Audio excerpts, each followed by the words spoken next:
大家好，我是文心姐姐。今天用白萝卜搭配雪梨来做一个好吃的。首先准备一些萝卜，将萝卜给它去皮。俗话说，冬吃萝卜夏吃姜，不用医生开药方。冬天吃萝卜对身体非常的好。萝卜去完皮以后放入清水中，再把梨叶放进来，加入1勺食盐把它拌匀，然后把白萝卜和梨给它清洗一遍。食盐有杀菌消毒、去除农药残留的作用。然后再用清水多冲洗2遍，把白萝卜给它切成薄片。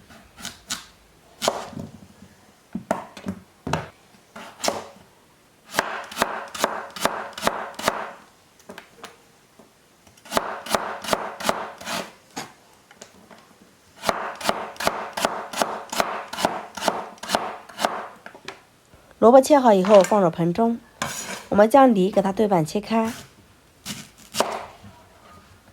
其中一半给它切成块，因为块状的梨吃起来口感更好。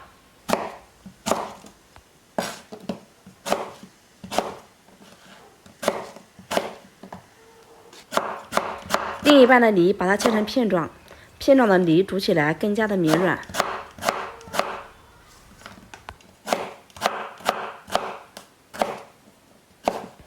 全部切好，放入白萝卜一起。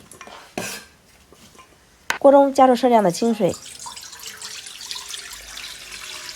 把白萝卜和雪梨一起倒进去，加入30克的红糖，搅拌一下，然后开大火把红糖煮至融化。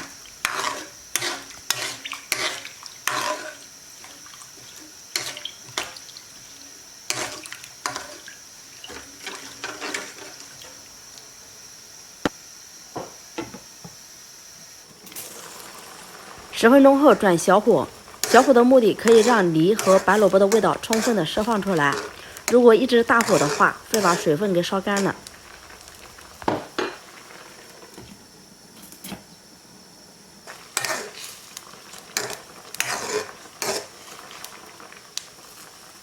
把梨和白萝卜都煮成透明状即可出锅。